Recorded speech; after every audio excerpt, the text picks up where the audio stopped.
Welcome to another episode of the Pound for Pound Boxing Report. I am your host, Michael. Joining me this week, the usual cast of characters, Gail Falkenthal from San Diego of Communities Digital News, the one and only Mr. Boxing Addict joining us live from the UK, Sean Newton joining us live from Taiwan, and a special guest, a new guest on the show, Jandra LaBeouf of badculture.net. And also, she's also the co-host of the Raging Babe radio show that happens every Saturday and Sunday. Welcome to the party, ladies and gents. Good evening, all. Hello, everybody. For those who are new to the Pound for Pound Boxing Report, the Pound for Pound Boxing Report is a live YouTube show /podcast/blog that discusses all things boxing. The motto is, when boxing is good, we will talk about it. When boxing is bad, we will talk about it. The bottom line is, if it concerns boxing, we will talk about it. To find information about the Pound for Pound Boxing Report and where you can find us all over social media, one main place you can go to the Pound for Pound Boxing Report blog page. The link for that is p4pboxingreport.wordpress.com. Let me repeat that, p4pboxingreport.wordpress.com, where you can find not only episodes of the Pound for Pound Boxing Report YouTube show and podcast there, but you can also find articles, written by yours truly, as well as special contributor Miss KCB Live, a.k.a. Kayla Lewis. On the blog page as well, you can find links to where to find the Pound for Pound Boxing Report all over social media, on Facebook, on Google+, on YouTube, Tumblr, the Twitter handle, which is at P4P Boxing Report. We got a Pinterest board where to find us on Podomatic, the RSS feed where you can subscribe to. We're also on Stitcher Radio. We've got a link for Stitcher Radio. Just go to StitcherRadio.com. Just look up a search for boxing, P4 Pound for Pound Boxing Report. That's POUND, the number 4, POUND Boxing Report. Be a friend, be a pal, be a buddy. Check us out there on Stitcher Radio and leave your commentary. Let us know what we're doing right with the show and what can we improve with the show. Also, finally, on the blog page, you got a link where you can donate your Twitter account. The link for that is donateyouraccount.com/P4P Boxing Report. And repeat that, donateyouraccount.com/P4P Boxing Report. And what happens is, if you should donate your Twitter account, any tweet that comes from the Pound for Pound Boxing Report Twitter page, your Twitter account will have the ability to automatically retweet any tweet that comes from the Pound for Pound Boxing Report Twitter page. With those issues out the way, let's get the show started tonight. Doing a recap of what went down this weekend. We talked about this fight a lot on the last episode of the Pound for Pound Boxing Report. That is the WBC Heavyweight title match between Berman Stiverne and Deontay Wilder. A lot of hype going in, highly anticipated bout. As many questions more than anything, particularly in terms of Wilder, who was going to his first world title fight. Wilder heavily hyped, impressive record, 32-0 going in with 32 knockouts. The questions going in was he as good as his record indicated? Did he hit as hard? Was he the goods, in short? And I'll go to you on this one, Giandra, since you are a special guest on the show tonight. I also want to see, I see Doodoo Brown is joining us tonight. Thanks for joining us tonight, Doodoo. Yeah. We don't go to you because we both got to eat crow tonight. But I'm gonna go to you, Giandra. Yeah. Wilder. If you guys are eating crow about this topic, then I'm probably eating crow too, because I predicted Stiverne for the win and early. I made a very bold prediction of a 4th round knockout, but Deontay Wilder performed beyond my expectations. You know, if you're a fan of his work or just had more foresight than I have, you predicted him for the win, but he made expert use of the jab. He kept his fight on the outside. He didn't get frustrated when Stiverne tried to rush him in spurts, and he did a great job. And you know, I'm not unhappy that my prediction was wrong, but he by all means exceeded my expectations, what I expect to see from him. Yeah, absolutely. I was impressed by the jab of Wilder. The times that he got hit by Berman Stiverne, he took the shots and fought back. I like his ring generalship, his class. He's still raw. He still got things to improve upon. But all credit goes to Deontay Wilder, who answered many of the questions that were asked about him going in. Since we both got to eat crow, D, I'm going to go to you. You predicted that Stiverne would knock out Deontay Wilder. The platform is yours. Your thoughts on the fight? Well, I'm not impressed. I'm not a fan of his. Everybody knows I'm not a fan of Deontay. I'm not impressed. Look, Stiverne came there flat-footed, no footwork, literally standing in front of the guy. What do you expect to happen? You know what I'm saying? The dude wasn't showing no angles. He wasn't throwing no blows, really. I mean, he just looked like he was just out of the fight, the whole fight to me. You know what I'm saying? He ain't doing no more. Deontay Wilder is doing what he's supposed to do. I hate the fact that he came there and boxed. I'm like, dude, you all doing all this jaw jacking, talking all this shit, and you gonna go on there and box around like you Muhammad Ali and shit. I told y'all he had a good jab. I knew he was gonna do the 1-2, and I told you if he hurt Stiverne that he was gonna box, and that's exactly what I knew it.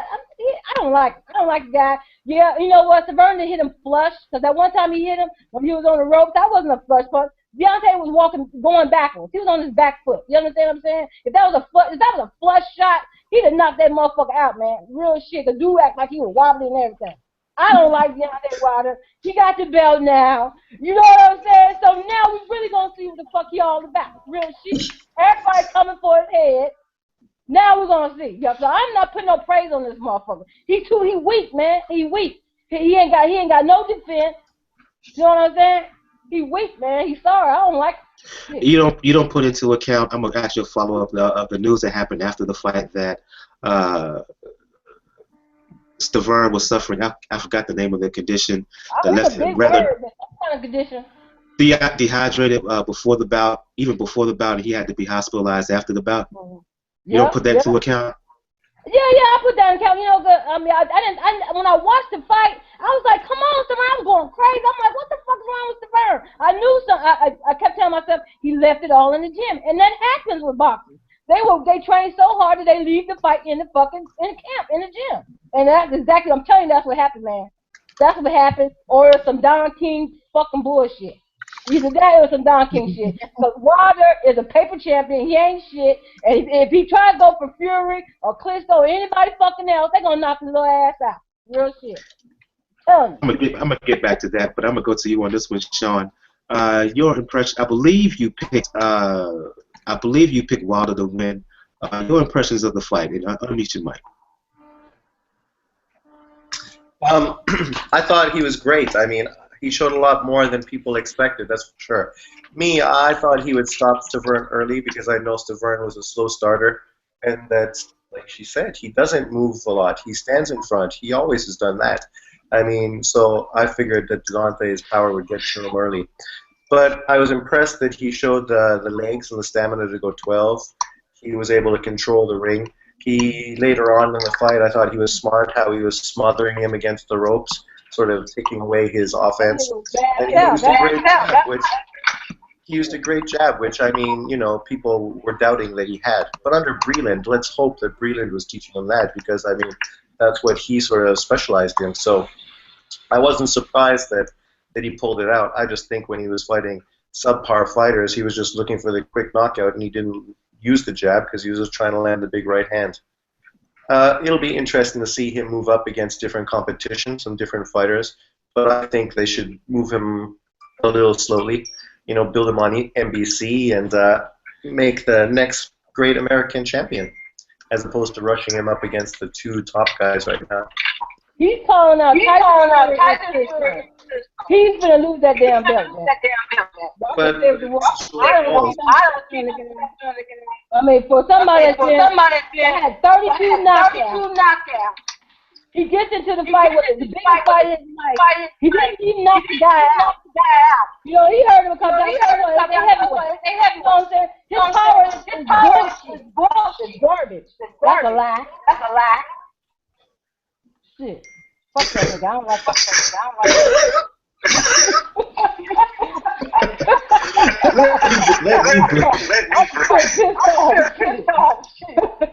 Mute your mic, Sean. Mute your mic. You got some echo going on. Maybe it's me. Let me turn my shit down. No, it's Sean. I'll bring Gail and Boxing Addict into this. Doodle Brown, say it with your chest, man. Say it with your chest. Tell him why you're mad, man. Tell him why you're mad. If you heard Doodle Brown, if you heard D, she's not impressed. While Sean, he was very impressed. Gail, and then you can follow up Boxing Addict. Your impressions of what went down Saturday night between Stiverne and Wilder? I am impressed. I'm impressed what Wilder was able to do. You know, most observers thought it would end early. I was getting laughed at because I at least predicted it would go 10 rounds, let alone 12. But I did call it for Stiverne.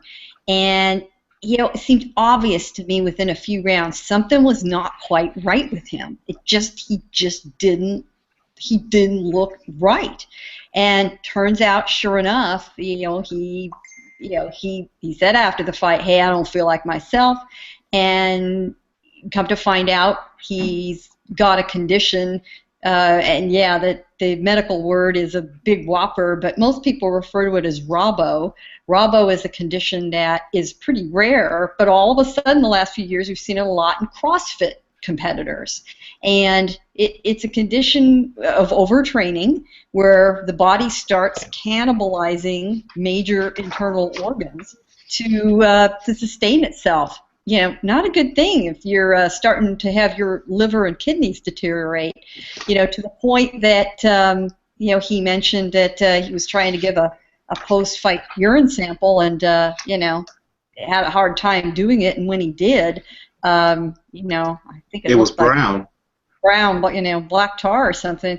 That's because of the internal organ wasting that goes on. I mean, it is serious stuff. So, not to make excuses for him, but clearly he wasn't himself. I think Wilder would have won anyway. One thing you can say though for Stiverne, he can take a punch. He could take more than one punch.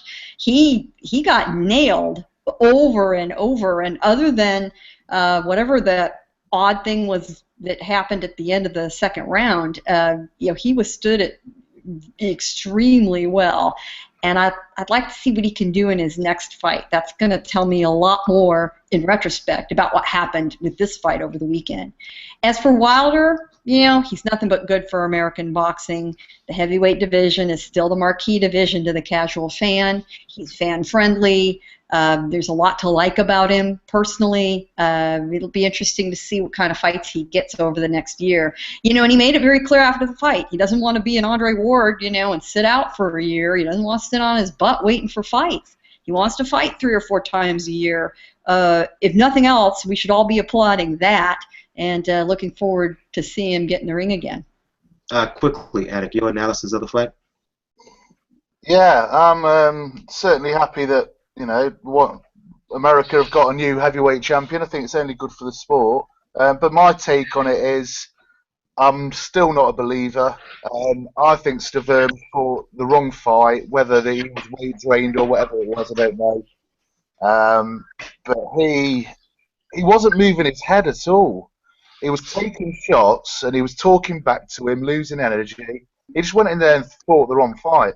If he'd have gone in there and moved his head and through those bombs, he wouldn't have got hit so much and he possibly would have landed some. He was walking straight in, and he was just trying to prove how tough he was, and he fought the wrong fight.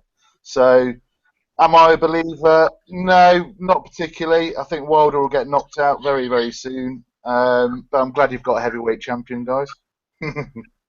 I will ask. He ain't my champion. I will ask Giandra. I will ask Giandra about the future of Deontay Wilder, and anybody can follow up after the battle. A lot of folks on social media, especially. Calm down, D. Let me get the question out first. Duda Brown is not having it. I'm saying. A lot of folks. I love it. He was asked about Tyson Fury afterwards. A lot of talk about him fighting Tyson Fury on social media afterwards. He said he was open to the bout. I wouldn't mind seeing him fight a Povetkin coming up later on in the year. And we was also talking about this before the show. With Al Haymon making the deal with NBC, I also wouldn't mind seeing Deontay Wilder on NBC on primetime Saturday night. I think that would be something big. So I asked you, Giandra, and then anybody can follow up the future of Deontay Wilder. Deontay Wilder now really steps up into the elite portion of the heavyweight division. You know, when he fought Areola, it was for a vacant title, so it's not he went through a whole list of people to win the title and battled his way through. You know, the fight that he had against Malik Scott, I still say it today, I've said it before, it just looks suspect to me. That was not a flush shot that he dropped Malik Scott with. That was the most suspect. It looked like a full ass dive. It looked like a Greg Louganis dive. I wanted to give him a gold medal. So, you know, I didn't like the fight with Malik Scott. Everybody else ahead of them were like weekend soccer dads. You've got Stiverne. Back to Stiverne and his dehydration issue. Why is a heavyweight even dehydrated to begin with? Likely because during that time off of the fight with Stiverne, he was living a good life, got too big, focused more of his camp on losing weight than he actually did on training. And then when he actually got to the fight, he looked soft. And that's why he didn't perform well, because he didn't spend time in camp training, but instead time in camp losing weight to go the distance. And it was just too much. Back to Deontay Wilder, the same thing with him. You know, he totes himself as an elite athlete. He's so fit. There's no reason why he should be in deep water just dragging and coasting through the rounds. If he has the stamina to sustain his performance in the ring, he shouldn't be coasting at the end. He should be putting Stiverne to sleep the way he was tagging him with the jab. But the future with Deontay Wilder, I'm definitely not a Deontay Wilder hater, but I don't think that he will get past Tyson Fury. With Povetkin, Povetkin was only stopped. He was undefeated until he fought Klitschko. Klitschko laid on him for the entire fight.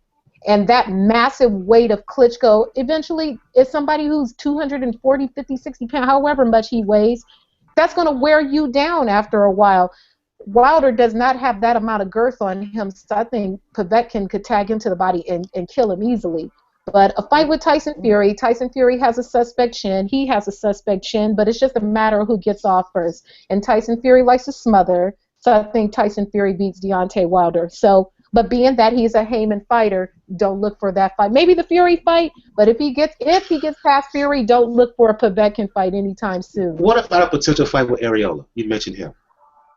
It just depends on which Areola is going to show up. We know which Areola is going to show up. The same guy that was pounded beers at Pachanga about a month ago. And the same guy who was pounding beers at Fantasy Springs, too. Yeah. Oh, there you go. Yeah, exactly. He goes for the buffet and the free booze. Seriously.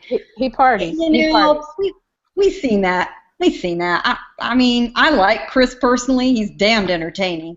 But, you know, he's right in the Brandon Rios School of Entertainment. But we've been there, done that. You know, I'd like to see some of these guys who've gone up against Klitschko now square off against each other so that we can kind of gauge, you know, where they stand in the pecking order against each other. You know, I'd like to see Wilder, before he tackles someone like Fury, if he really wants to fight 3 or 4 times a year, give him Kubrat Pulev, who just got pummeled by Klitschko. Right. We got to give him a bunch of cab drivers like how he got them 30. Yeah.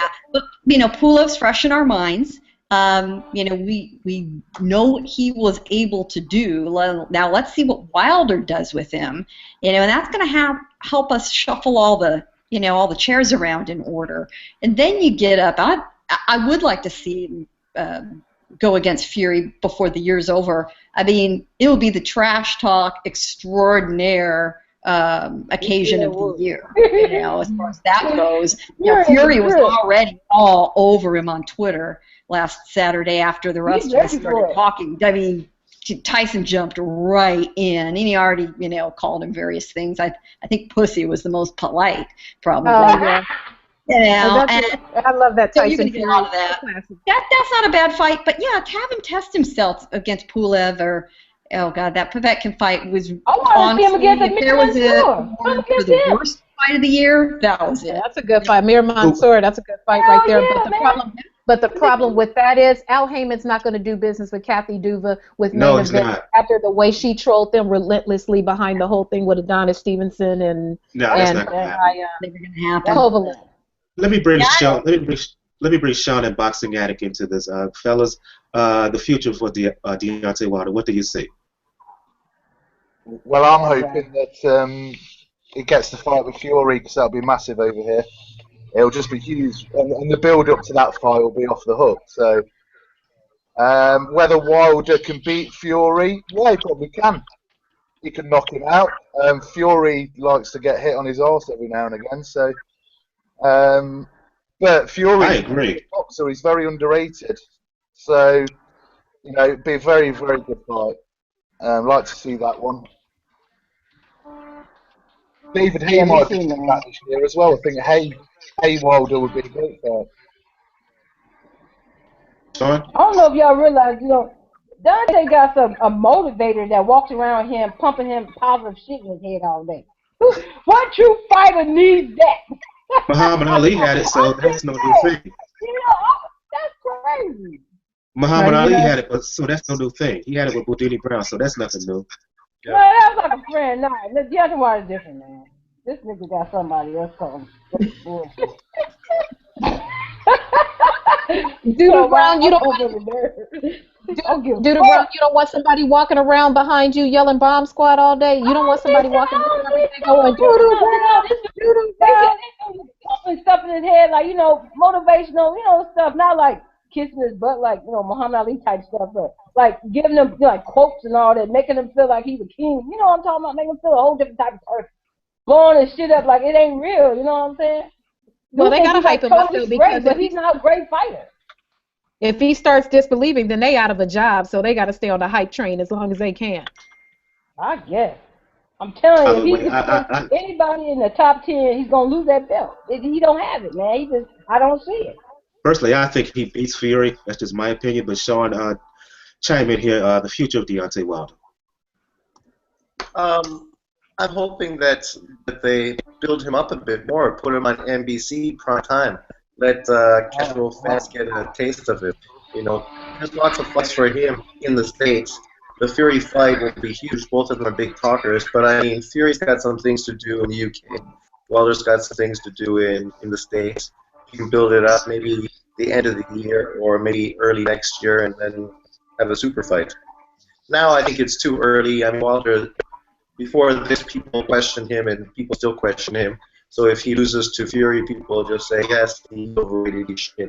And if he beats Fury, people are just going to say, well, Fury hasn't beaten anybody, which, I mean, he's only beat really one guy twice. If he beats Fury, I'll give him a little bit more credit. A little bit, but you don't give it much because Fury's chain has been weak. So, I mean, at this point, I think they have something else to prove. I don't think either one of them should fight Klitschko yet, though. No. Definitely not. No. Not yet. Klitschko's going to get rid of Jennings, and then he says he's going to fight Briggs, and then he fights Deontay. Deontay is dead. Let's move on and talk about the fights on the card, and I'll go to you on this with Sean. Leo Santa Cruz defended his belt against a guy by the name of Jesus Ruiz. Easy fight for Santa Cruz as far as I'm concerned. He didn't prove nothing, anything. This mismatch. But he got $750,000 to beat up on a guy for 8 rounds. Let's not so much talk about, well, you can talk about the fight somewhat, but in the aftermath, there's a lot of talk that, and I agree with this talk, that it's time for Santa Cruz to step up and fight somebody either at 122 or 126. Rigondeaux is the obvious name out there, but for me, there's also Quigg, there's also Frampton. After the fight, Santa Cruz was talking about Abner Mars at 126.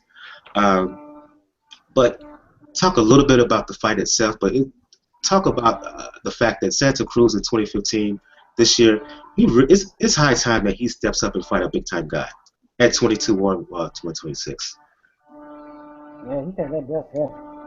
You know, I think Ruiz fought well. I mean, he came in and he showed that he could do something. But obviously, he's not quite at Santa Cruz's level.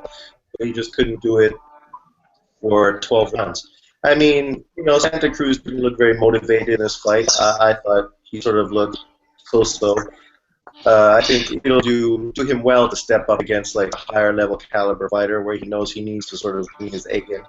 I mean, the Rios fight, people just keep blah-blah-blahing, but that shit ain't going to happen. I mean, we know the next fight with him is going to be Mares. And, I mean, they're both, like, Mexican-American dudes. You know, they're going to fight, like, in California, Stub Center. It'll be a huge fight. And it's great. And it's a good fight for both of them. I mean, it's going to sell. It's going to make both of them money. And, I mean, at this point, I see it as a good fight.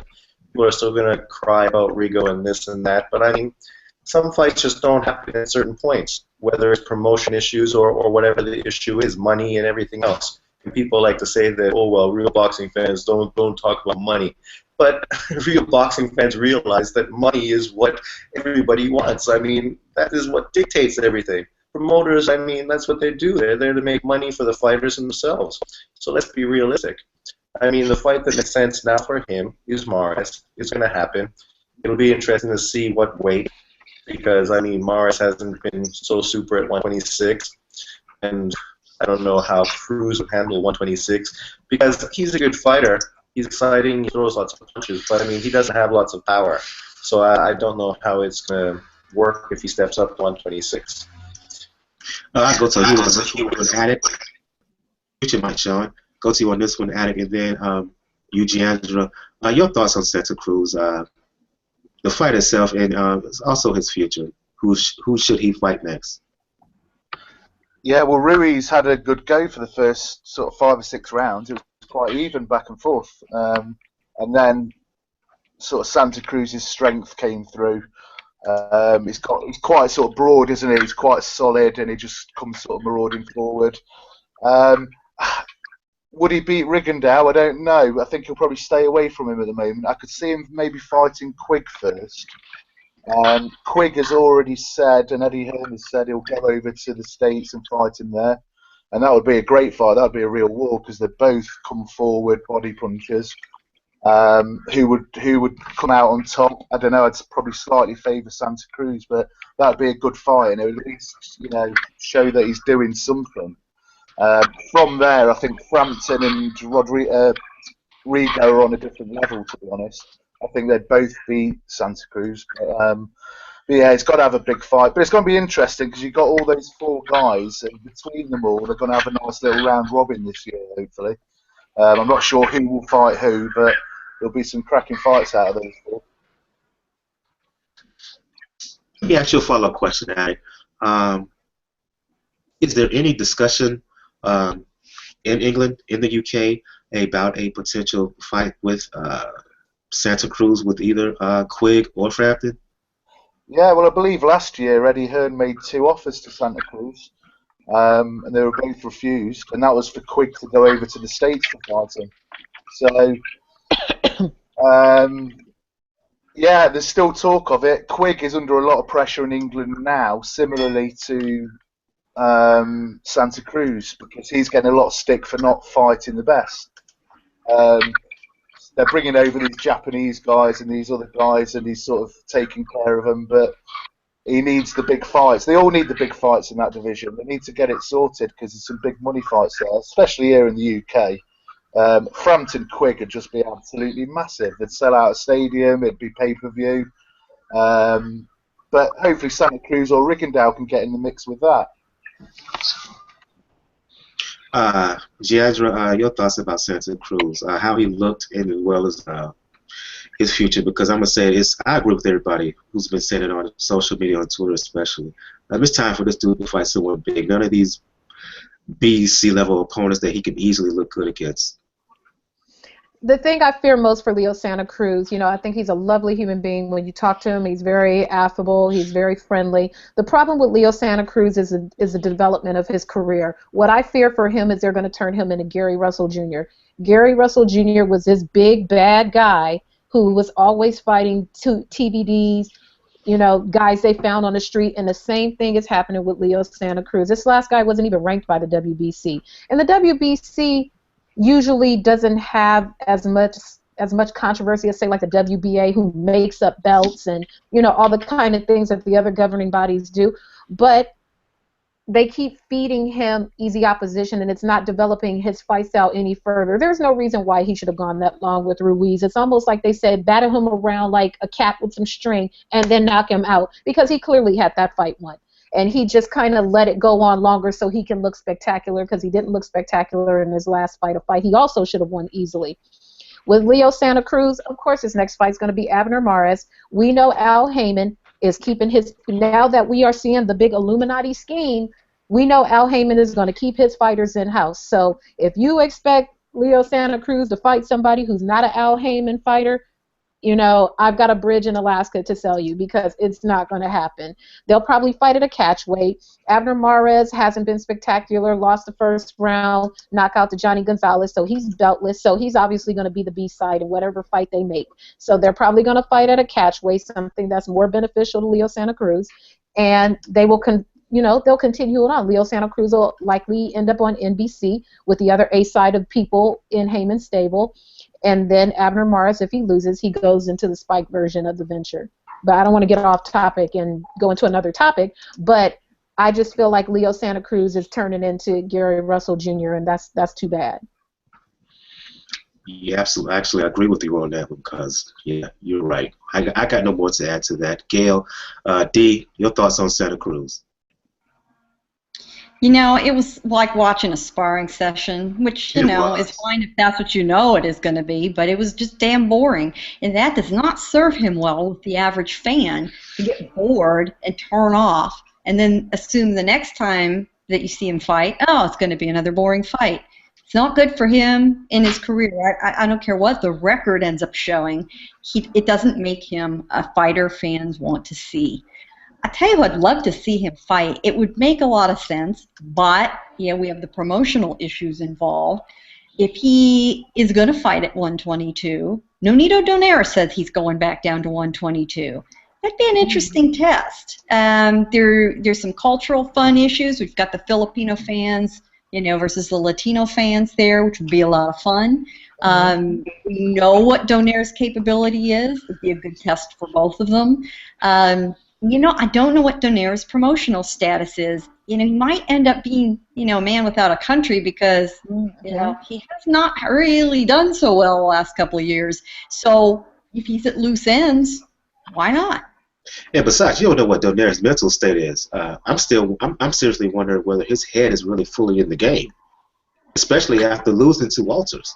That was a beatdown. It was a beat down of epic proportions. I mean, watching that fight ringside was just kind of a shocker.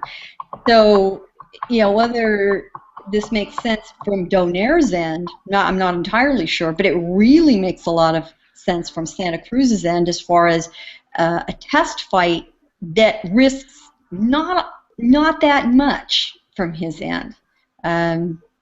But you know, he may go down, you know, this horrible path, that many others have gone down before him, you know, to Haymon ruin. And you know, they fall in love with what the numbers say, the record says, and they forget about the fans, which is where the money in the business ultimately comes from. Who do the fans want to see?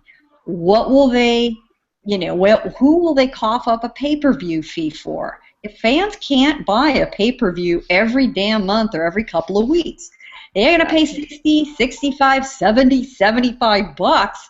They're going to say, I'm going to wait for somebody I really want to see, because if I can only buy 2 a year, and one is going to be either a Mayweather or a Pacquiao fight, who gets the other money? But better yet, go on stream like everybody else is doing now. So yeah, so they have to start watching their personal appeal value as much as they do their record. You know, there are fighters out there who don't have zeros on their record that we all can't wait to see, because we just know, win or lose, it's going to be damned entertaining, and that gets forgotten a lot. Joining us right now in the Pound for Pound Box Report is Kayla Lewis, Miss KBC Live. Thanks for joining us tonight, Kayla. What's up, man? Ladies and gents, I'm going to give Kayla the floor. I'm going to make everybody make room, give Kayla the floor. Scoot over. I say that Scoot because last week, I believe she was the only one who said that Deontay Wilder would beat Berman Stiverne. And I'm going to give her the opportunity right now to humble brag. So I'm going to go back to Wilder and Stiverne. Kayla, the floor is yours. Your impressions of the fight. I'm not going to rub it in too much, but child, please. Don't be mad. I ain't mad, but child, please. That fight was good. Yeah, I mean, Wilder did what I thought he would. Honestly, I think everybody thought that it would go to knockout. I was surprised that it didn't. But regardless, I mean, Wilder did his thing. He was smart. He stayed to his game plan. There was really, from what it looked like, there was really nothing Stiverne could really do to throw him off. I mean, we could sit here and say he was dehydrated, but I don't want to hear that. As big as remains Stiverne. Man, dehydrated, he can't breathe. He ain't got no wind. What you say? If he can't breathe, he can't breathe. He ain't got no wind. If he's sick, he's sick. That's a nutrition. That plays a lot. You're in an 12-round fight. What you talking about? Whatever. That's not Wilder's fault. He couldn't get off nothing. That's not Wilder's fault. That's Stiverne. As big as he is. Wilder. I'm thinking his name is Wilder. I'm crazy. So. Deontay Wilder or some shit. What? What's his name? Ain't it Wilder? You saying that something else? Drive me nuts. Go ahead, Kayla. Anyway, yeah. So he did his thing. He didn't shy away from the game. People pick Wilder because they gonna knock him out. They knock out shit. I don't know what you're saying. I can't tell. But anyway, like I said. Anyway, go ahead, Kayla. She just mad. She mad. Yeah, she obviously is very guilty. Look, I mean, you know, it is what it is. Yeah. I want to see a rematch. No, why does he need a rematch?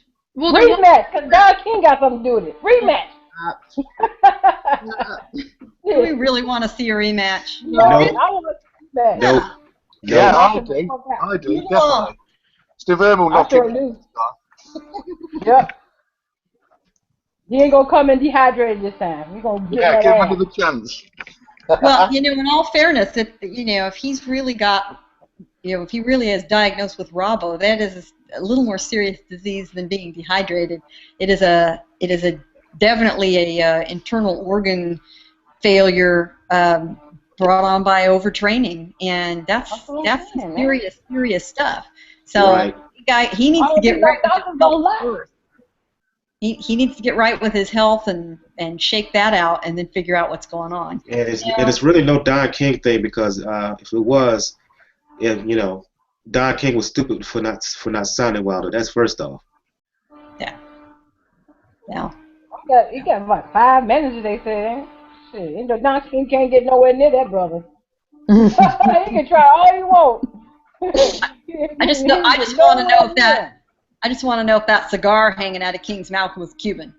Oh, Lord. If Don King was Deontay Wilder's promoter, that would be like the world's longest press conference. That would just go on for like about 17 hours, because they neither would stop talking.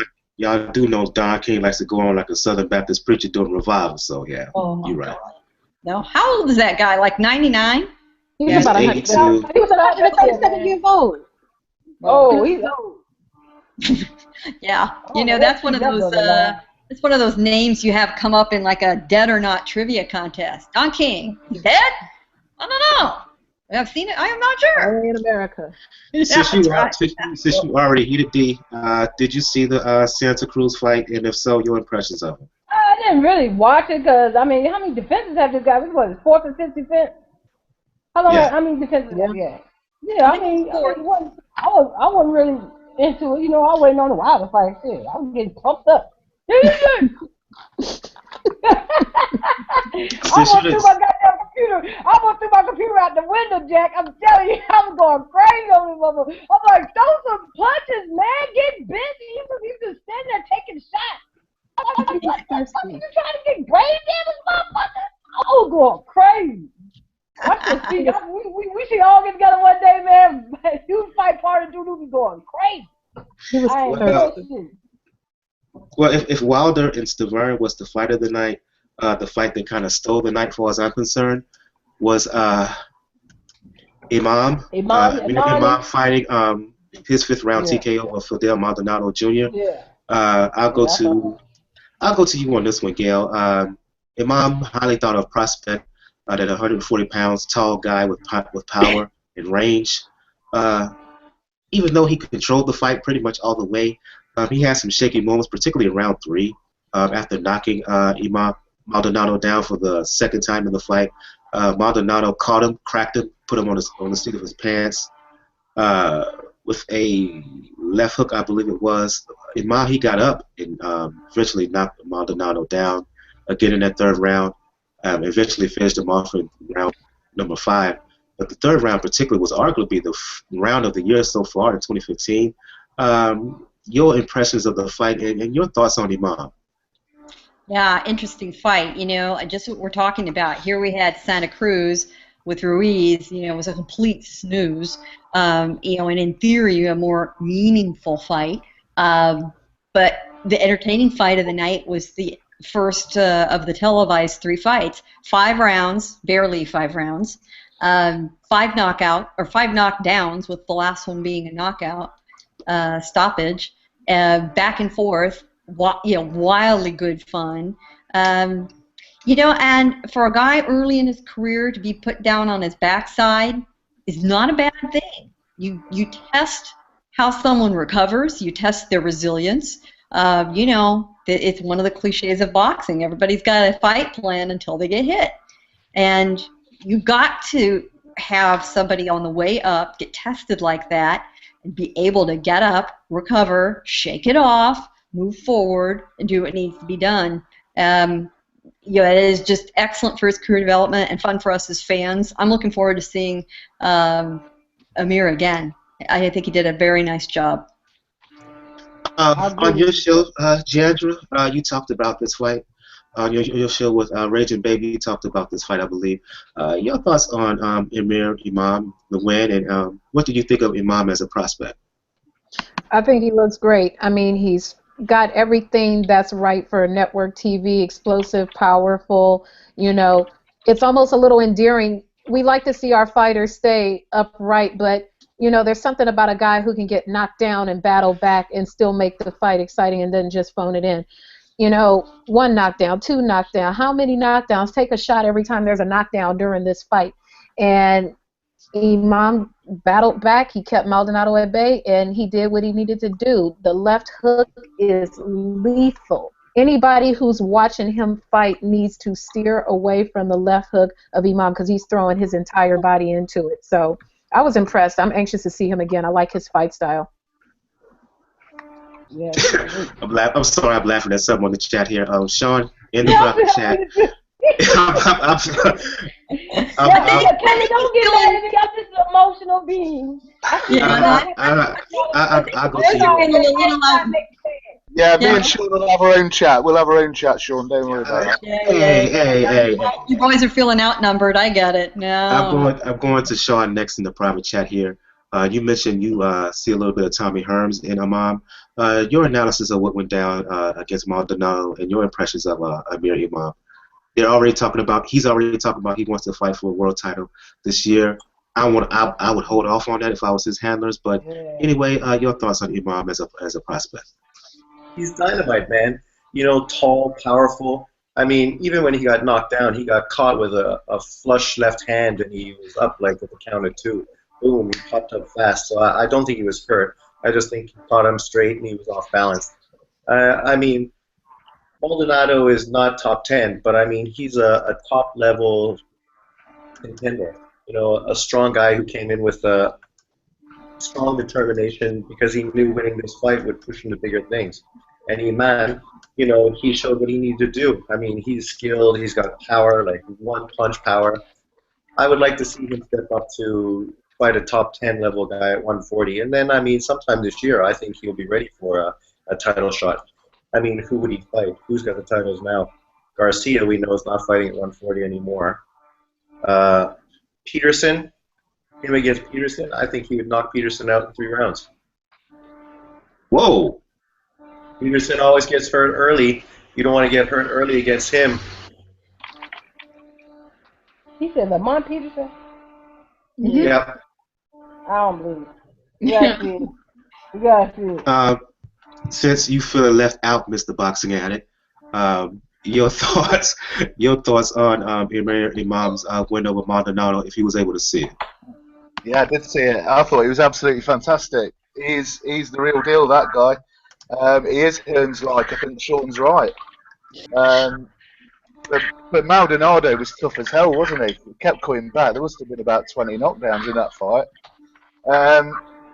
But he looks solid. He looks a little bit vulnerable, so I don't know how he'll get on with some of the more sort of elite level fighters in the division. But he certainly looks like he's got everything to be a real star. So looking forward to seeing more of him. Yeah. Yeah, absolutely. I believe Imam is signed with King right now, so I believe that's one of his last few hopes to stay relevant in the sport. I'll go to you on this one, Kayla. Your thoughts on Imam, and how many fights do you think he needs in order for him to go for that world title try that he's talking about already? It was a good fight for him. It was a good good coming out party for him. But at the same time, I don't think any credit can be taken away from Maldonado because he was definitely game. And yeah, it was crazy. Yeah, I don't think anything can be taken away from Maldonado because I mean he had his moments where he shined too, and he got back up. He did get knocked out, but it is what it is. But I think it was good. I'm not gonna say I'm totally sold on Imam yet.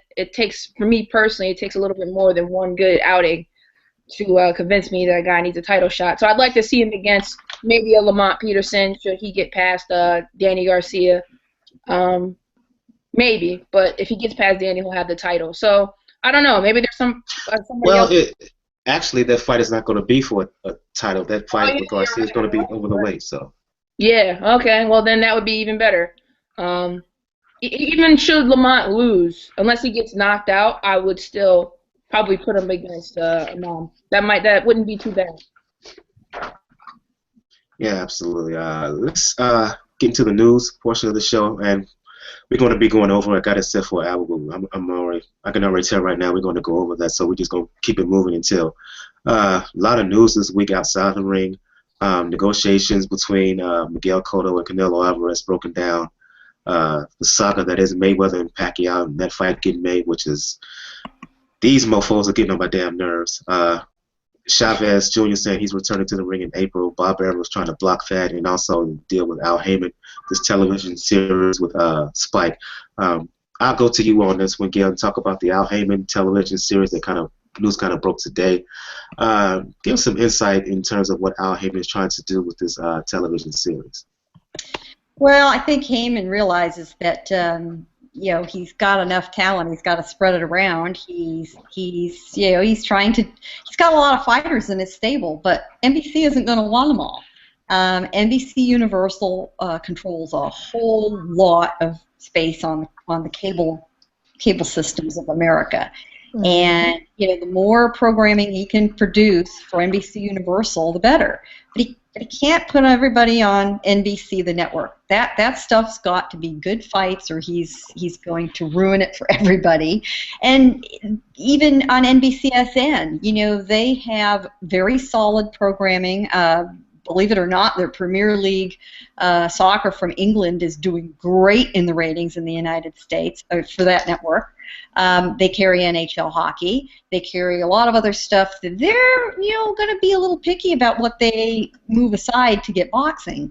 So for everybody who's left, this is a real good move. Spike is a very lesser channel. It's geared at programming for men. It's kind of, if they could run Jackass 24 hours a day, they would. It's that kind of channel. So, why not throw some boxing events on there?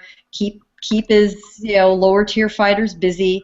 He gets to earn his pay out of it. I mean, essentially, it's the Al Haymon 100% employment program. I mean, guaranteeing himself an income stream.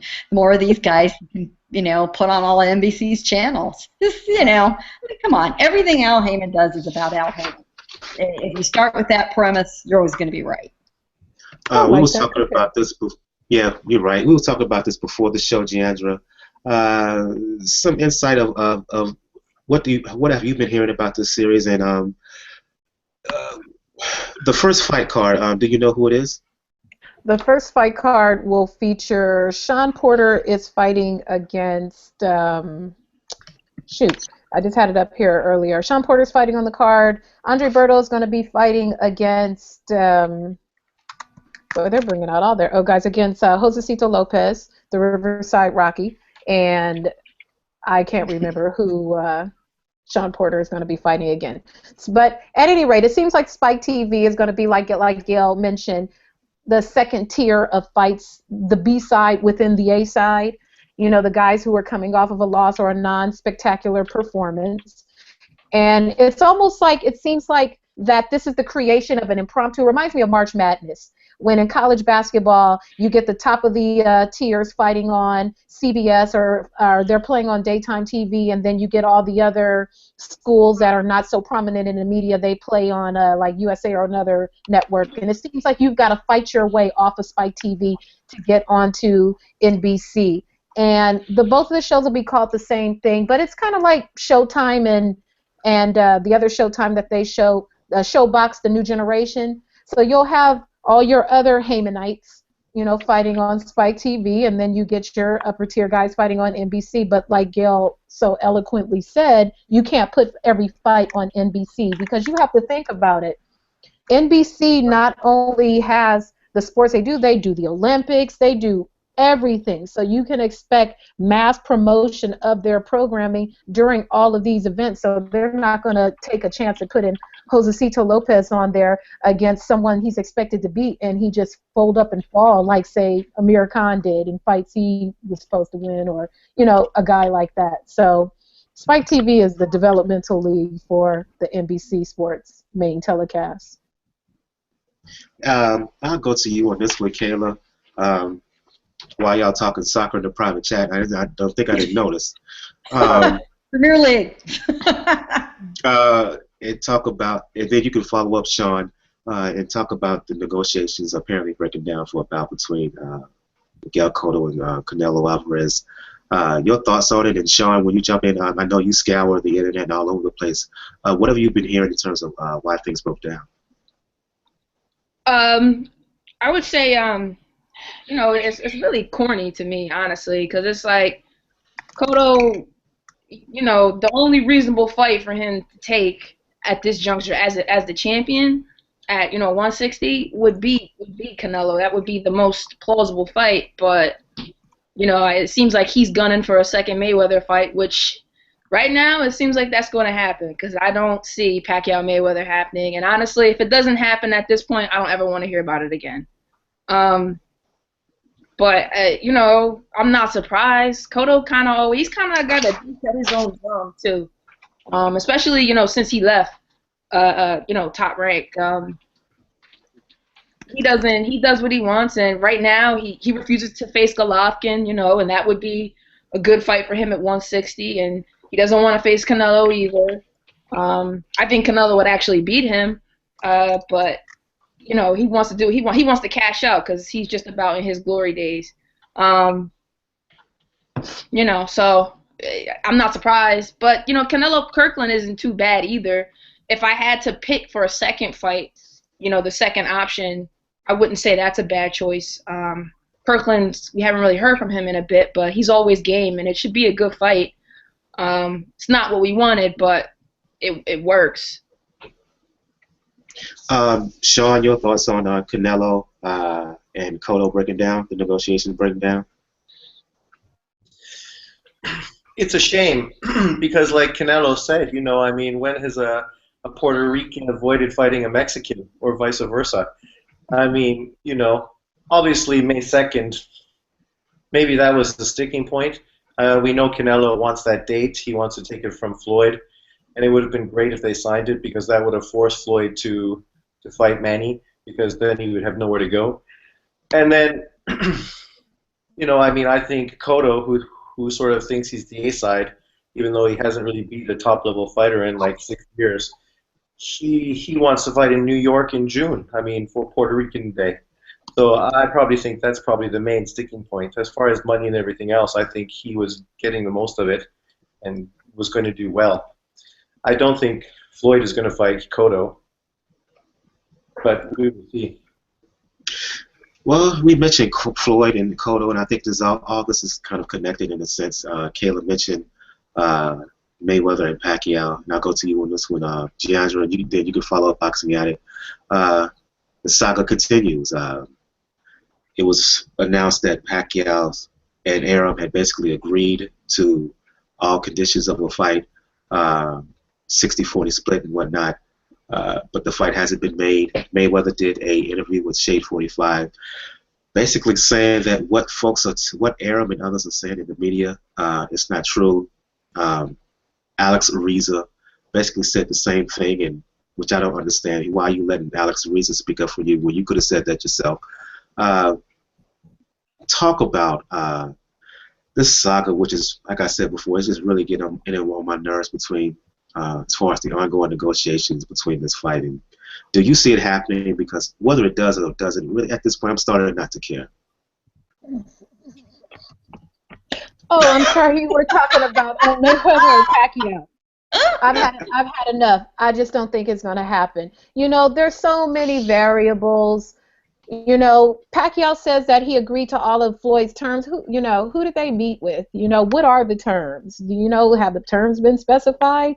You know, then you have Floyd saying, you know, the same thing. They haven't met with anybody. They don't know what my terms. Then you've got the networks. Who's going to do the fight? Is HBO going to do the fight? Is Showtime going to do the fight? I just don't think it's going to happen.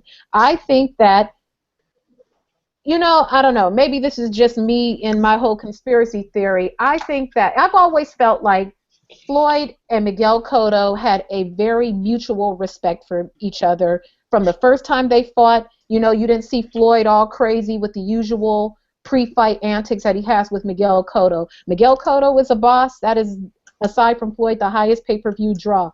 And I wouldn't be surprised if they had a side conversation and said, you know, hey, let's step around and let's start something about us fighting each other. And then on top of that, Miguel Cotto has a belt, and we know Floyd likes to collect jewelry. So I could see him entertaining the thought of a fight with Cotto just because Cotto is the middleweight champion. He has a belt. You know, Amir Khan is a bridesmaid again. He was supposed to be in the conversation, and I feel sorry for him. Don't mention Amir Khan and his thirsty little self. Go ahead and fight Kelly. Well, you know, Amir Khan thought he was in the mix. He got the talking again. Y'all know it. Y'all know him, right? He was all thirsty for a fight with Mayweather, and Mayweather dangling him around like a little puppet. Well, what do you want me? Who do you want me to fight? Either Amir Khan or Maldonado. And Khan went out there and petitioned himself, all thirsty. Like, I ain't gonna say how he acted, because that would be offensive. Well, you know, he ended up picking Maldonado. At the end of the day, you can't be mad at him. It's about the money, and that's the golden ticket. And you want the golden ticket. So if you can do whatever you can to get the golden ticket, I'm not mad at you, because that's the biggest payday of his career. Then you have so back to Miguel Cotto and Manny Pacquiao. I don't care. I don't think it's going to happen. I've never thought it was going to happen. And I don't think it's going to happen now. And, you know, we ain't getting that fight in May. If we get Manny Pacquiao versus Floyd Mayweather, or Floyd Mayweather versus Manny Pacquiao in May, I don't know. I'll book a flight and I'll go skydiving out of a plane, because I just don't believe it's going to happen. And I'm afraid of heights. Yeah, I'm equally afraid of heights, and it ain't happening. It's not happening. There is no reason this fight couldn't have been made. Now we're getting down to who's really at fault. And I think at the root of all of this is Floyd thinks the most valuable things that he now owns is that 0. He is in love with that number on his record. He will do nothing that he thinks is going to come anywhere near erasing that 0. He thinks the ability to retire undefeated is what's going to make his legacy. I think that's a very misguided way of thinking, but I firmly think he's got it fixed in his head that that's the deal. And he can say, if he fights Cotto, that he can add another division. One thing that Pacquiao can say that Floyd can't, 8-division champion. And that, I think, is under Mayweather's skin, too. And if he can put another notch on the belt by adding a belt and say, oh, well, I've got the middleweight division championship. All right, whatever. That's the fight I think we're going to get. Let me interrupt. That, you know, 8-division world, at the end of the day, what does that matter? We're talking about Floyd. Folks, you know, and for me, as far as who's responsible. I've always thought that Arum played more of a role in this fight not happening than people want to give credit to. But at the same time, when it comes down to it, everybody's responsible for this. Mayweather, Arum, Pacquiao, Haymon, the networks, and I've said it before and I'll say it again. These fools should act like adults and come together and make this fight happen. I'll bring you on this. I'll go to you on this one, Addict, and then you can follow up, Sean. But for me, it's just both of their legacies will be hurt. Mayweather's more, but even Pacquiao to at this extent, both of their legacies will be hurt if they don't fight. And I'll say it. When in boxing history, when you had a fight of this magnitude, historically, that has not happened in our lifetime. Leonard Hearns, it happened. Tyson Lewis, it happened. Hagler, Leonard, it happened. Hagler Hearns, it happened. Trinidad De La Hoya, it happened. In our lifetime, even going further than that, whenever you had these kind of super fights happen in boxing, they've always happened. And yet, with these two MFers, they can't come together and they can't make this fight happen. Shame on everybody. You can chime in at it. Yeah, we've talked about it many times, and it's just depressing, isn't it? Really, I mean, we all want to see that Pacquiao Mayweather fight, and at the start of the year, we were talking about what a great year it could be for boxing with all these potential, Kovalev, Stevenson, Cotto, Alvarez, Pacquiao, Mayweather, etc., Frot, Chavez, whatever, and they all seem to be falling apart. And what we're going to end up with now? What, Mayweather, Cotto again? I'm not happy with that fight at all. From what I heard, you guys will know more. I've not been keeping tabs on it because I've been sick of it, to be honest. But from what I've heard, Pacquiao accepted a 60-40 deal or something. And I don't know what's happened from there, but is it going to happen? Probably not. I think Floyd has been running from that fight for 5 or 6 years. If Pacquiao was, not as decent as he is, I think he'd have fought him years ago and beat him. So I'm a big Mayweather fan. I mean, I like him a lot, but I just wish he'd really just kind of step it up and not take these pick-em fights where he knows he can win them. If he were to fight Khan, imagine if he turned around and said, right, I'm going to go to Wembley Stadium and fight Khan in front of 80,000 people, pay-per-view all over the world. How amazing would that be? And if he knocked Khan out, it'd be brilliant. I'd love that. I want him to knock him out. And Kell Brook's been, he's announced his fight today, and Khan's been tweeting away saying he's been in touch with Wembley about a fight and all this stuff, which is bullshit. So I don't know. I'm a little bit sort of at a loss with it all, but I'm hoping Mayweather Pacquiao can still happen, and we don't end up with Cotto. Cotto's a good fighter and stuff, but I think Alvarez would probably beat him, and I think Mayweather would beat him again. So there you go. Giandra, Cotto, he runs his own show, right? I know he's promoted by Aaron, but he's basically a guy who runs his own show, right? Right. Cotto's a boss. He is a boss, and Cotto is loyal to Cotto. He will jump to whatever is best for Miguel Cotto. So it's safe to say that this fight had to do a lot more with him than with anybody else. Oh, absolutely. The fight with him, making a fight between him and Canelo, or between him and Floyd? Him and Canelo? Yeah. Yeah, I mean, Cotto, we saw how he acted with the fight with Sergio Martinez, who was the title holder, and he just politely explained there is an A side and a B side. I bring the draw, therefore that makes me the A side.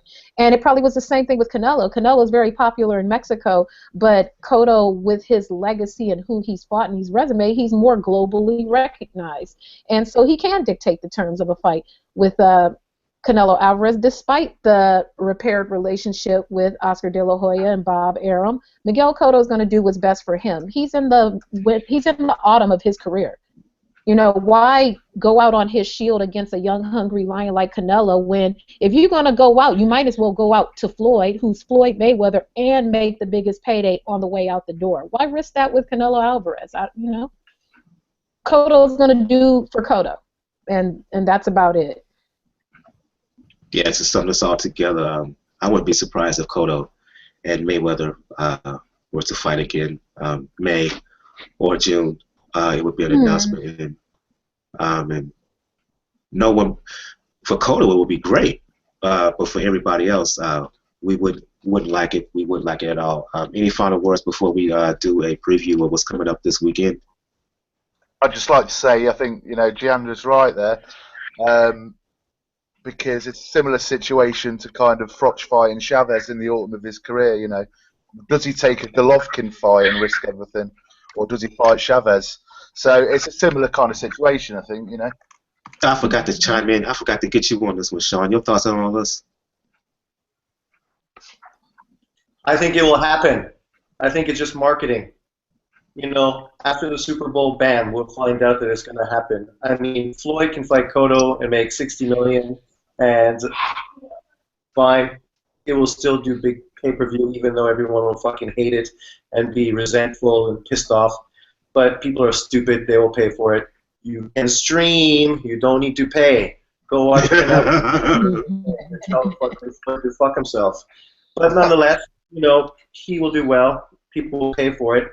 And then he can brag and talk shit and talk about how he has 160 title against the guy who was lucky to get the title. A title that Floyd and many of us said should have went up to fight, Martinez by himself before Cotto won the belt. But people were saying, oh no, Floyd doesn't need to fight at 160. He's not that big. He's a small guy. He walks around at 150. Why would he go up? Blah, blah, blah. But nonetheless... People didn't put into account is that Martinez is really a 154-pounder anyway, so... Well, and that's the point, and that's what we were saying. It would be a great fight, two big names. He could go get a legitimate 160 title when Martinez was considered a legitimate 160 fighter. But now he's going to give it off Cotto, who he already beat, as a way to avoid fighting Pacquiao.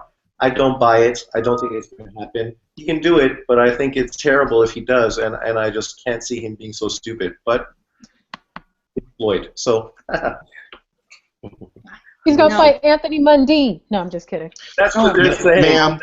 Ma'am, don't troll my show like that.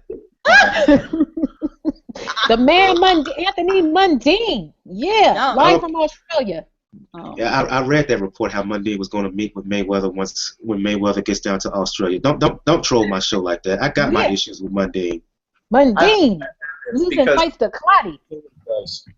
Oh my God. I'll take Mundine, who got his ass knocked out by Joshua Clotty, who was coming off with how many year layout? No, N-O.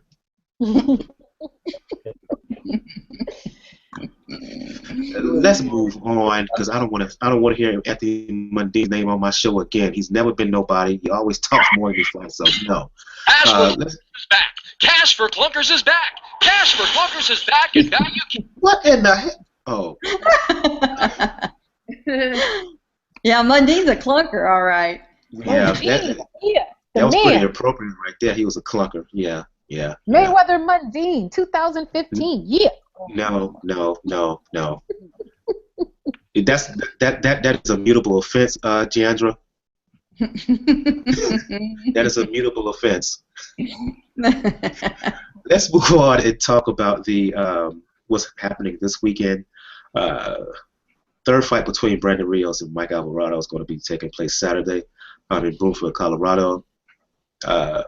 First time they fought Rios, he stopped Alvarado. The second time they fought Alvarado, he beat Brandon Rios. They fought in a rubber match, a welterweight contest. I'll go to you on this one, Attic. For me, look, when I first heard about it, it was a fight I really didn't want to see because I was like, blah, meh. It really didn't move me.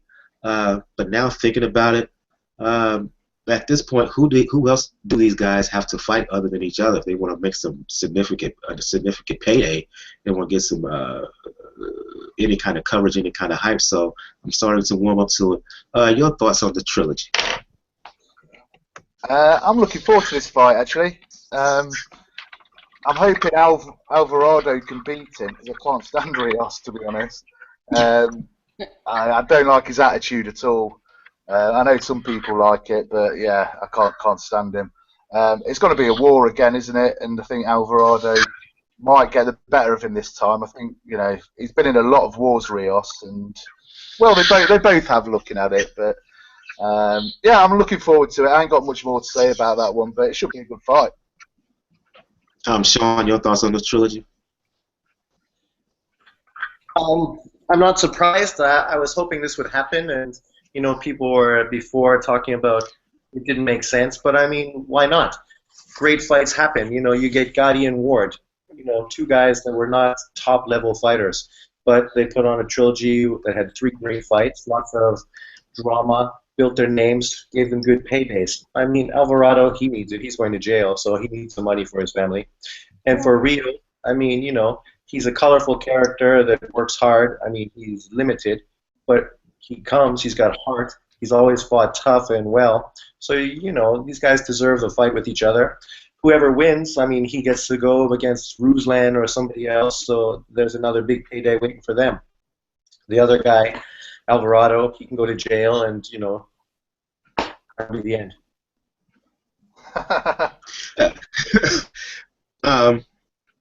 My concern here, Deandra, is not just the fact that Alvarado is going to jail, but more to the point, the condition. I wonder how much Mike Alvarado has left coming off of his tough loss against Provodnikov, which he not only lost and got stopped, but he really got beat up. And then he followed that with another very tough loss to Juan Manuel Marquez last May of last year, in which he suffered significant punishment as well. Exciting fight, but he took a beating in the fight. I think that Brandon Rios is a little bit fresher fighter, even though he's limited, even though he can only do one thing. I just wonder how much Mike Alvarado has left. Your thoughts? Their fates are tied to each other now just because of the type of battles that they've had in the first 2 fights. My prediction is Brandon Rios is going to get Mike Alvarado in there about the 5th or 6th round by a knockout. Mike Alvarado, in addition to taking 2 tough losses, he's got these other distractions that are happening around him. For the fight against Marquez, he trained here. It really didn't do anything. Goes back home, trained there. He's having legal run-ins, being in the wrong place at the wrong time. And not only is, he's always had his brushes with the law, but he still had a certain semblance of focus to his fights, but he's just been in too many tough battles. And, I have a lot of empathy for these guys. They don't get these soft, they don't get Rod Salkas. They get each other. They get beat down and beat down and beat down in fight after fight, but that's what fans want to see. Those are fan-friendly fights. That's what Uncle Bob likes to put on TV.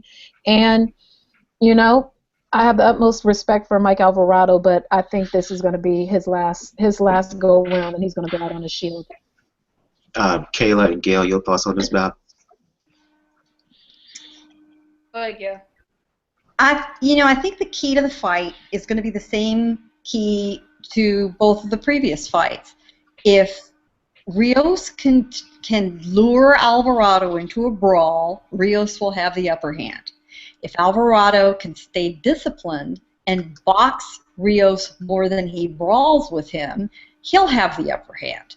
They've done it they've each been successful once in the previous 2 fights, with Rios forcing the brawl with Alvarado in the first fight, and Alvarado boxing more than he brawled in the second to get the win. So who's going to be successful at their strategy? That's who's going to win, is who can successfully pull that off. Up until Alvarado's run-ins with the law, I would have given it to Alvarado as far as being able to stay disciplined and focused, because Rios has one speed, which is pedal to the metal. That's it. There's no subtlety to the guy. He hits. He likes to get hit more than any fighter I've ever seen. He hits and he likes to get hit, and he said so. And Robert Garcia knows that's how he is. He has not ever tried to smooth out his rough edges. All he does is egg him on. It's like a dog in a dog fight. Get him riled up, let go of the leash, let him go. That's all he can do with him. But because of Alvarado's other issues, focus is going to be the biggest question with him, and that's not a good thing for him in this fight. Will his hometown fans help? Will the altitude help? These are all these little factors that make about as much difference as whether footballs were inflated or not. I mean, those are all side side notes. It truly is which guy gets to fight his fight, and that's the one who's going to win. Kayla? I don't think Mike Alvarado is going to last 5 rounds here. I saw this training video of Mike Alvarado's shadow boxing, and I was pretty set. I was like, he looked horrible, and I've seen Mike Alvarado shadow box before, and he didn't look this bad. I know Mike has had some issues with drugs and cocaine, especially. He just got arrested on the gun charges, so it's true. I really wonder how dedicated and how really even prepared he is for this fight. If you get him to a dogfight with Rios, he's done. I think he's done anyway. But yeah, I think as well this is Alvarado's last hurrah. Because like I said, when I looked at this video, you honestly wouldn't believe he was even a champion. Looking at how he was just shadow boxing, I was like, is this guy drunk or something? And you know, I can't see him really lasting long here. I wouldn't be surprised if he got knocked out in the first round, honestly. On the undercard of this bout, I agree with you. I think that for my official prediction, I think Brandon Rios is going to win. Just because Alvarado's physical and mental shape is just not there. I think Brandon Rios is going to stop him somewhere between 6 and 8 rounds. I just don't think Alvarado has nothing left physically, and I just think mentally his mind is not there on the fight. On the undercard is a guy who I've been talking about for a couple of years now. Rising Mexican super middleweight Gilberto Ramirez, tall southpaw, who can really fight, rangy, good power in both hands. For such a tall guy, he can fight very well inside. I think he has the potential to be a world champion at 168 pounds. Now I'll go to anybody can chime in on this one. He's fighting, let me check it right quick. He's fighting a guy by the name of Maxim Vlasov on the undercard of Rios and Alvarado. I believe HBO is going to show that contest. I've been talking about Gilberto Ramirez for a while, and anybody can chime in. Your impressions. One, have you seen him fight? And if so, your impressions of Gilberto Ramirez and his potential. I can go. Yeah. I've seen him a few times. I quite like the look of him. He's dangerous. He's a bit of a puncher, isn't he? He's not been in there with anybody decent yet. Right. That's the main issue with him. So, Vlasov, yeah, I'm not sure he's up to much, to be honest. He's a steady guy, but not really top 10. So, it's going to be another good fight for him, probably another win, and then he's got to look to fight one of the champions or an eliminator for a title. It's another one of those situations in boxing at the moment where we need these fights to start happening, because you've got guys like Ramirez and De Gale and both the Durrell brothers, Groves as well. You know, they're all in the mix, and they all need to be fighting each other to prove who's a champion in that weight.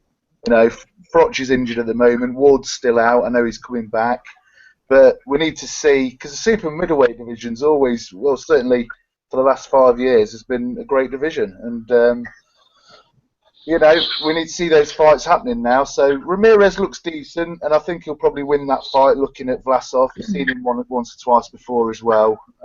He's not really up to much, I don't think, but yeah. Hopefully he'll get some big fights, maybe a De Gale eliminator later in the year or something like that. Ramirez ranked in the top 5 of the board, I believe, too, by the BA and IBF. He's ranked no lower than 4 in any of the 4 major organizational bodies. Your impressions, anybody else want to chime in? Your impressions of Gilberto Ramirez? You know, I think this is a fight that HBO is you know, offering him to the masses. This is going to be, for a lot of people, their introduction to him, who are, you know, anything under, anybody that's a casual fan or less is going to know who he is. So they want him to make a good showing. He'll have a good showing. You know, and then the HBO is going to want to tee him up to one of the other guys in their stable. And I would not, De Gale, maybe, but I wouldn't be surprised later in the year to see them throw him up against Triple G. And he's got Triple G as a growing, crazy big Mexican fan base. The whole Mexican style thing absolutely hit and stuck with him, and they'd be smart to continue that. And this is a guy he could, have a barn burner of a fight in Southern California, which is now where he lives in Los Angeles. And that'd be the kind of fight that could keep Golovkin on his 3 or 4 fights a year schedule, summer or fall. Maybe if the make-work fight he does in the summer or late in the year, in between trying to get a bigger name on his dance card. You mentioned Triple G. Fun fight to watch. I would love to see him fight Chavez Jr. personally. Well, Abel Sanchez has wanted that fight, his trainer, for a long time. Every single time they do a news conference and talk about, I'm talking about Ramirez. Ramirez. I wouldn't mind seeing that fight. But I think Chavez Jr. probably feels like he could hold out for somebody with a little bigger name. Rightly or wrongly. He thinks so much of him damn self, and he doesn't deserve it. But that's the way it's gonna go. Wouldn't be a bad Chavez fight. Jr. He acts like a spoiled, pampered child, so that's him. I just tune in to Chavez Jr. just to see how much he's going to weigh. It's like watching Biggest Loser. Oh, my God. I'm forever traumatized having seen Chavez Jr. parading around in his pink Calvin Klein panties. Yeah, I forgot to mention. Yeah, I forgot to mention that. I was gonna say I forgot to mention that Chavez Jr.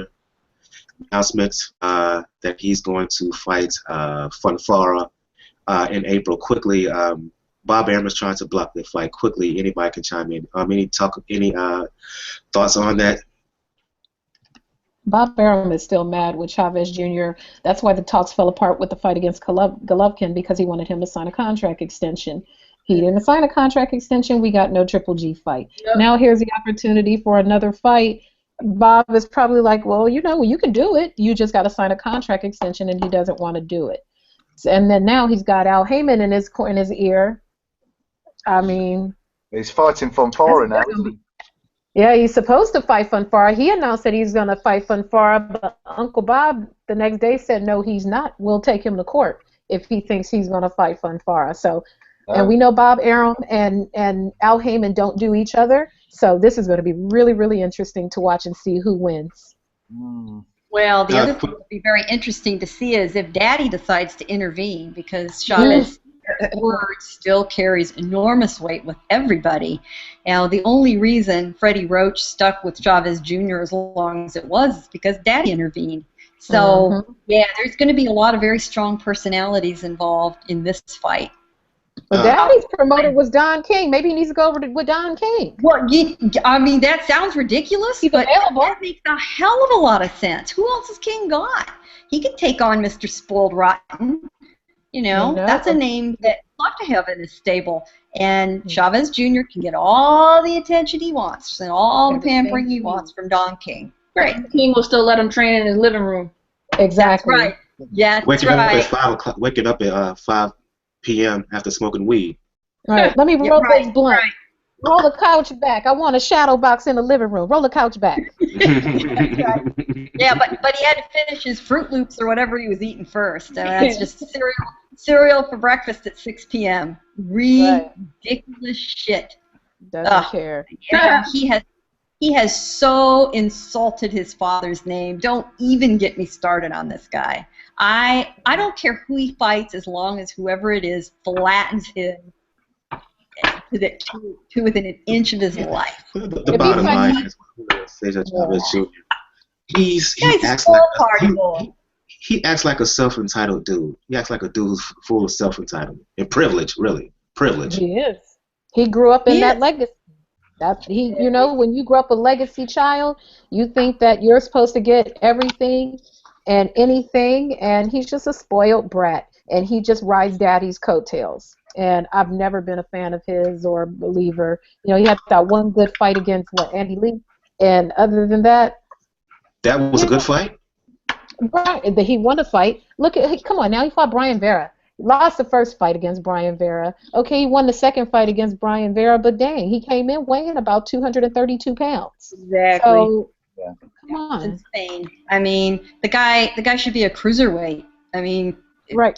It's ridiculous. Then he can eat all the damn Fruit Loops and Twinkies he wants to eat. He can eat everything he wants. And he can go clubbing and drinking every night, which is what he really wants to do. He doesn't want to fight. He doesn't want to fight. Quickly, before we close things down. Right. Before we close things down, Kayla, your assessment of Gilberto Ramirez. Gilberto, he has a pretty decorated amateur career. He was like a national amateur champion in Mexico like 3 or 4 times, I think. I've only seen him fight once, and that was his last fight. That was in the summer, 2014, I think. He looked pretty good. He looked decent, but it's gonna take. You talking about the Lorenzo bout on ESPN? Yeah, it was in China. Oh, okay, the Macau card. Yeah, I know what you're talking about. Yeah, it was in China. It was in July. I think it was on a Zhu Ximing fight. Yeah. But yeah, I mean, he looked pretty good. He's got a pretty traditional padded record, which is not uncommon for Mexican fighters. But I mean, we'll see. He looks good.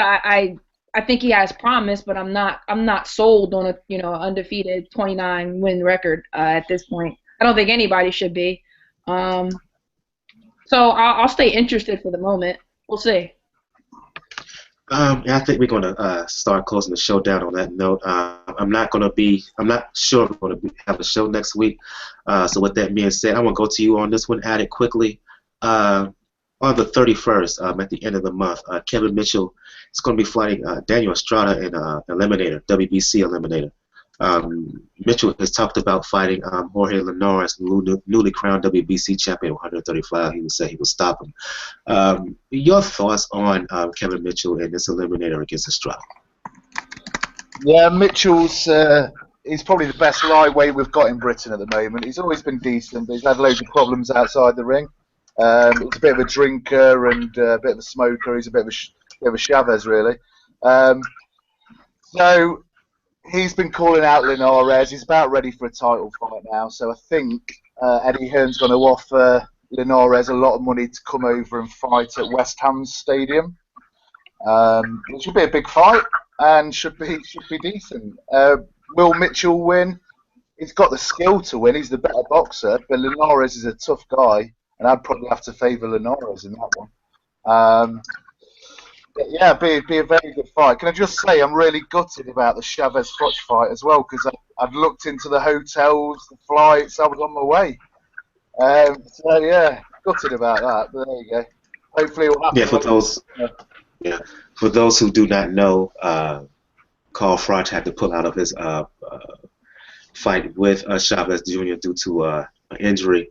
Yeah, I'm with you on that, but I would like to see that fight because I just want to see Froch beat him up. Yeah.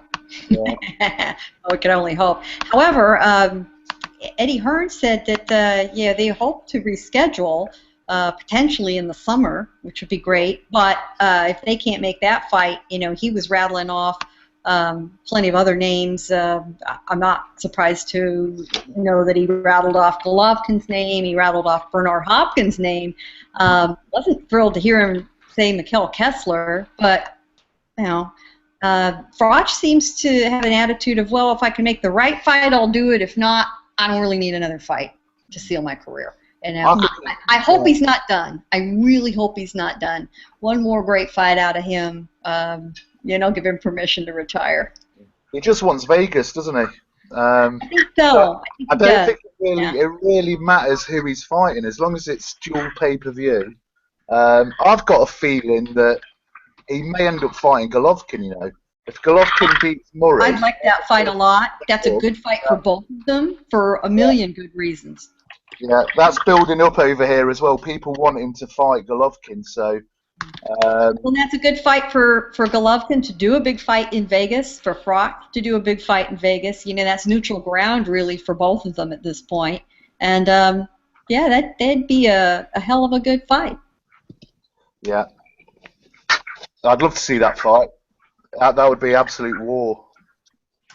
Yeah, it would. It's going to absolutely seal the career of one or the other. Yeah. Yeah, absolutely. And I think on that note, we're going to shut the show down. I want to go around the table here. I want to thank Jump. First of all, I want to thank Sean and Doodoo Brown for joining us. They had to leave the show early. Gail Falkenthal, for those who want to talk boxing or anything else, let the folks know where to find you. First of all, you can read my column at the National Online News Organization Communities Digital News. You can either Google that or hit us at COM, C-O-M-M, Digi, D-I-G-I News, COM Digi News. And my contact information is always at the bottom of my column, but Twitter is the place that I hang to talk boxing most of the time, and my Twitter handle is PR Pro San Diego. PR Pro San Diego. Those are my skills that pay the bills, by the way. So. Ms. Giandra LaBouffe, Sir. first time guest on the Pound for Pound Boxing Report. Thank Let you. the folks My know pleasure. Absolutely, I'm going to have you on again. And by the way, you see these ladies who are joining us on this show tonight. It's basically a good bet when I get this women's show started. We'll get this women's show up and done. They will be on then. Giandra LaBouffe, if folks want to talk boxing or anything else with you, let the folks know where they can contact you. The best way to contact me, to talk to me live, hit me on Twitter at JetHang or at The Bad Culture. I'll answer both of them. On Tuesday nights, the Ruckus Podcast, brought to you by the Bad Culture Radio Network. On Saturday and Sunday mornings, Raging Babe Radio with myself and Michelle Rosado. Or, visit badculture.net. KBC Live, Ms. Kayla Lewis. If folks want to talk boxing or your other favorite sport, which we were talking about in the chat a little bit ago, soccer, let the folks know where they can contact you. The best place to hit me nowadays is probably Twitter, Kayla M. Lewis. You can add me on Facebook. I answer messages there. Kayla Lewis, YouTube channel, KBC Live, either or works. And I'll give the information for D and Sean. For D, if you want to find her on Facebook, you just look up Barbie Boxing Forum. That's BARBEE Boxing Forum. You can also check her out on YouTube and Twitter, the Doodoo Brown Show. That's DUDUBROWN. She has her own one-woman show on YouTube called the Doodoo Brown Show, where she talks anything from boxing to ratchet television to cooking. So you can check her out there. For Sean Newton, you can check him out on mainly on YouTube and on Google Plus under Sean Newton. That's SHAWN Newton, NEWTON. He's all over the regular boxing troll, as I like to call him, in a good way. He'll be on anybody's channel, anybody's page, just talking boxing, commenting, and just scouring the internet for anything boxing related. Mr. Boxing Addict, for those who want to get in contact with you to talk boxing or anything else, let the folks know where they can hit you up. Yeah, you can get me on YouTube at Mr. Boxing Addict. I'm not really on Twitter or anything like that, so you can get me on there. And as I always say, Khan fans are welcome for a debate. If you nice want to meet you guys tonight as well, the newbies. Or Giandra, should I say, because you're not a newbie, are you? But yeah. Thank you. Yeah. And for everybody else, if you want to get in contact with me, y'all know what it is. I've changed my Twitter handle. It's at BrotherJR76. That's BROTHER capital JR76. If you want to get in contact with me to talk anything boxing or anything else, you want to find out about the Pound for Pound Boxing Report, you can check out the official blog page, P4PBoxingReport.wordpress.com. And repeat that, P4PBoxingReport.wordpress.com, where we have not only links to the past YouTube shows, but also the past podcasts, articles written by yours truly, and contributor Kayla, as well as links to find us all over social media, on Facebook, on YouTube, on Google+, Podomatic, Stitcher, Tumblr, Twitter, the RSS feed where you can subscribe to, as well as the where you can donate your account where you can subscribe to. That being said, I want to thank Giandra, I want to thank Gail, I want to thank Doodoo Brown, I want to thank Kayla, Mr. Boxing Addict, Sean Newton for joining us on this episode. This has been another edition of the Pound for Pound Boxing Report. We will see you next time. You guys have a good evening. Good night. Good night. Good night.